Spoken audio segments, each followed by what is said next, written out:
Come back to YouTube, they said. It'll be fine, they said. Upset 75% of your audience in episode 2, they said. Good to see you. Welcome back to Glory Hunter. So in the last episode of Glory Hunter, I left you with 5 options to vote on. They were Ajax, Leipzig, Monaco, Newcastle, and Juventus. And you did vote. 8,000 of you voted into less than 24 hours, or about 24 hours. Unbelievable. If you got involved, thank you very much. Make sure, now I know you've got Google accounts, 8,000 likes per video. I think that's only reasonable, isn't it? But no, seriously, if you are enjoying the series, excited to have it back, do always leave likes on the videos because it annoys the Lujo. So come on. If that's not reason enough, I've not got a better reason. So then let's talk through the data. All I do is data these days. Every day I'm dataing, not a phrase. So this is what the pie chart looked like. This is how you voted. You can see that in 5th place, we've got Juventus. That's right. In 4th place, RB Leipzig.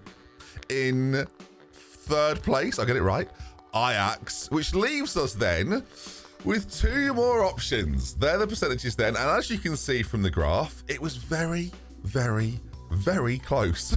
On one side of things then, we have the French underdogs in Monaco. I say, describing the place of Monaco as underdog seems weird. Of course, most known for their Formula 1 track, but also known for their football and for giving Kylian Mbappe to PSG and ruining football. And lots of you wanted to see me go to Monaco, which, as an opening challenge, to topple PSG. Understood. And the other option then is Newcastle United from the northeast of England. Now, I mentioned it in the preview video, the only team not in Europe for a challenge where I've got to win 3 European competitions. So again, it's either PSG or no Europe. Thanks, guys. Disappointing, of course, for Leipzig, Juventus and Ajax. We could end up at all 3. People have said, Ben, well, no, you won't go to Ajax, which is annoying. Why not? What if they're in the Conference League in year 20 and I have to win that? Equally, and this is news, Portugal are available. So European competitions, Portuguese clubs, possible.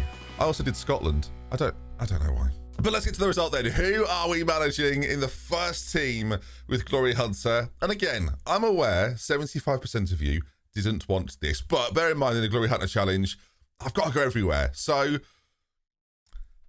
run the intro.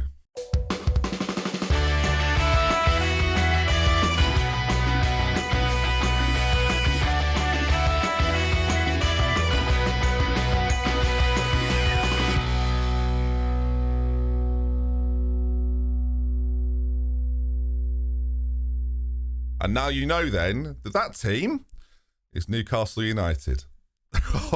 Why? It's good to be back. Welcome back. It's me, Ant, and it's me, Dick, etc. That's good, isn't it? Welcome back to I'm a Celebrity. No, I can't do that. I shouldn't do the accent. But no, so we are back then at Newcastle. I managed Newcastle a few years ago when the takeover rumours were there. Now they are not rumours. They are official, and they've hired me. As you can see, that beard is not accurate. Anyway. And the media prediction of 7th, if I'm honest, this is the worst team. Now, I know what you're thinking. No, Ben, loads of money. I get what you're Dan Burn. I'm not having a go at him. I'm just saying he's not, he's not Bonucci, is he? And I've also got 6 teams ahead of me that I think are going to be incredibly difficult to oust quickly. Now, if you're doing a 5-year challenge with Newcastle, do you know what? By year 3, you might have won a Premier League title with the money that you can invest. By year 5, you're probably looking at the Champions League. And then, do you know what? I can dip around other leagues. I've not got that amount of time, really, especially when I'm wasting a year not in Europe. So if you did vote for Newcastle, congratulations. Elephant in the room. I know some of you didn't want Newcastle. I know the majority of you didn't necessarily want Newcastle, but just trust me, okay? It'll be fine. And don't forget, you get to decide where we go from here. Every vote that we come to regards to Newcastle or regards to future teams will be put to a public vote. It is I'm a Celebrity. So let's have a look at the team then. We have to try and evolve this Newcastle United team into a completely different animal, right? They are currently speaking, if you look at the Premier League then, they are, I wouldn't even say clearly, this is the problem. They are the 7th best side in the league. Equal odds to Arsenal? No, No, they've signed Gabriel Jesus. Obviously not. I definitely think we're in the Wolves, Leicester, West Ham, maybe Villa conversation. And that's where we've got to sort of get out of. And if anything, we have to leave these people behind and join this mob, which Eddie Howe and Newcastle in real life have done quite well. Thanks, Eddie. Thanks for the pressure. But of course, this could go quite badly, quite quickly if it doesn't start well. And how does that actually, what are our early fixtures? Tottenham, Brentford, Liverpool, Leicester, Bournemouth, Palace, Villa, Wolves. It's quite a, other than maybe Tottenham and Liverpool, it's quite a soft start, all things considered. Oh, I don't like the look of October very much. Oh, no. At end of the season, though, Forest, Leicester, Brentford, Palace, Bournemouth. I mean, that's quite soft. So the way that the season works out looks like it could actually be quite handy. Now, obviously, the big job on here, again, I mentioned it a minute ago, is to revolutionise this team from a mid-table Premier League side to a title-winning Premier League side. Now, with the money that I'm going to have, and look, finances won't be an issue at Newcastle, 40 million to spend on someone, and putting this team together then, we maybe need to figure out where that 40 million straight away could maybe go. So let's build the team, right? Eddie Howe plays quite a high-intensity pressing style when he wants to, but also very, very strong defensively. So we kind of know how our back line looks. Sweeper keeper, probably not. He wants to be one. Okay, a defensive sweeper keeper, which I don't know what that means. Doing it behind other people, sort of. I mean, he's a goalkeeper. At right back, we know that Trippier's going to go in at that side. At left back again, Matthew Targett, pretty straightforward. And then two-man mountains in the middle, Sven Botman, Dan Burn. Now, looking at Sven Botman there, prefers to be on the left. Is that going to be a problem? Brilliant. I guess Dan Burn will as well. Dan Burn likes to be on the... They're natural on the left. What I'm thinking, 6'7" of Dan Burn. Set pieces, you know, Trippier, good at corners. Yes.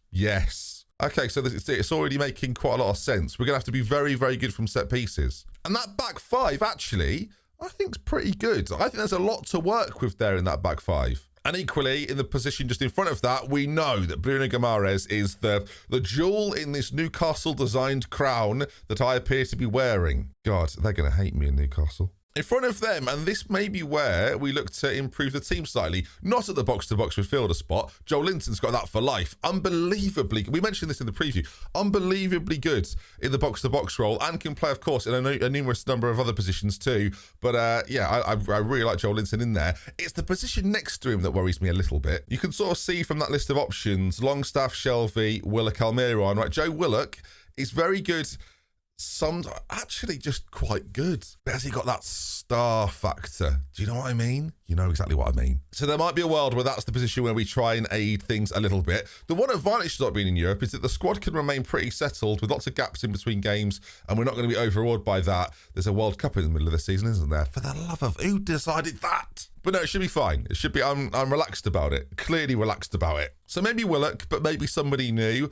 And equally, out on the right-hand side, like, I don't think Almiron's bad. I do, actually. I'll change my tune. I just don't think, like, 9 goals and 110 appearances for Newcastle, like, it's not been great from him, and his attributes kind of demonstrate that. Oh, I'm going to feel so bad replacing him for about 10 seconds. On the left-hand side, very straightforward. So Maximin in on that side, of course, and then Alexander Isak. I'll be saying all of them, viewers, so don't get locked in. We've got him immediately down to pressing forward in the gegenpress style that it's not gonna be a complete gegenpress, but I do think quite high energy. Again, Joel Linton and Willock. The profile of player in this central area is going to be crucial, right? Getting someone that can complement this forward line, be goal scoring from a deeper position. Maybe, like Joe Willock actually, looks like he could be the guy. Of course, in the comment section, get your suggestions in. The transfer episode will be tomorrow, where... looking back at the squad, if you sort of that's our 11, there's quite a lot of, I don't want to call them dead wood. Let's just call them past their best wood. Is that, actually he's at Forest. Where did Chris Wood go? Oh, technically still at Newcastle. So, you know, if in doubt, sell him quickly. So yeah, lots of transfer activity to do. I'm looking at Ryan Fraser. I'm looking at Jacob Murphy, Paul Dummett, you know, Matt Ritchie. And I'm just wondering where they're going to find homes. Oh, and there's Loris Karius. Oh, do you know what? I'd have played him against Madrid, to be fair, at central midfield. So yes, there's the squad then, looking pretty good. In terms of what the club want from me, we can see there, then top half finish. And then by year, and then, oh, okay, so they've got aspirations. Oh, crumbs. Okay, see, this is the fear for me. If I don't achieve, I mean, the 4-year plan is to qualify for the Champions League and win the FA Cup. I mean, Yes, Amanda. That's a good idea. Amanda, they're doing her own Glory Hunter, it seems, but, you know, at a slightly higher position than me. And the 5-year plan is just keep qualifying for the Champions League. I mean, if anything, it's a perfect fit. I mean, we're losing time here. Maybe not as much as we'd have lost at Ajax, to be fair. So fair play. So what do I think I can achieve in year one? Well, that might depend on who we can bring in. If we just take a look at this then, do it by value briefly. Theo Hernandez, if you want some red cards, you know, former viewers will remember. Yeah, some interesting players there. But someone like Xhaka, bring him in. Declan Rice in at central midfield. He could be really interesting. Sabonisai's there as well. Of course, didn't get him at Leipzig. We could bring him over. James Maddison, another option. English, creative, in the middle of the pitch. That could be one for us. A little bit out of the price range, but once we get a few sales going through, you never know. Casado's in there as well. I think that's the position. I think central midfield needs a bit of extra help in case we get any injuries. That's the area I feel like we're not strong in, sort of behind that. Lascelles and Shah at centre-back, pretty good, right? We're okay in a few areas, but there's definitely some positions that need strengthening if we lose some of the top dogs, right? Lose Guimaraes, you're in trouble. Lose Joel Linton, you're in trouble. So that's the area I think we need to prioritise. But again, comment section, suggestions. Who should we get? You've seen the list of like possibles, so who knows? But ultimately, I'm excited to get going. Of course, there could be a situation that we find ourselves in that if a top job in Europe becomes available this season, you, of course, as I said before, will get to vote on that. But would we move season one? If, say, something silly happens at PSG, would I try and go to PSG? Who knows? If Bayern have a slow start, would I don't know. But basically, that will be up to you anyway. So you are the director of DoctorBenjy, I realise. I was going to say the director of football. You're the director of Football Manager 23/Glory Hunter. Have I put you in charge? Sorry, I've only just really thought about it. As much as it's sort of, so am I just the puppet manager where you're in charge? How's that different from any of the other ones you've done? That's unnecessary. Yeah, it's true though. And you're back, are you? Yeah, just going to be hanging out for giving constructive criticism, that sort of thing. Oh, will you? Yeah, probably. That's great. Good. That's great. Really good. Enjoy it. It's like my conscience over there. Terrifying.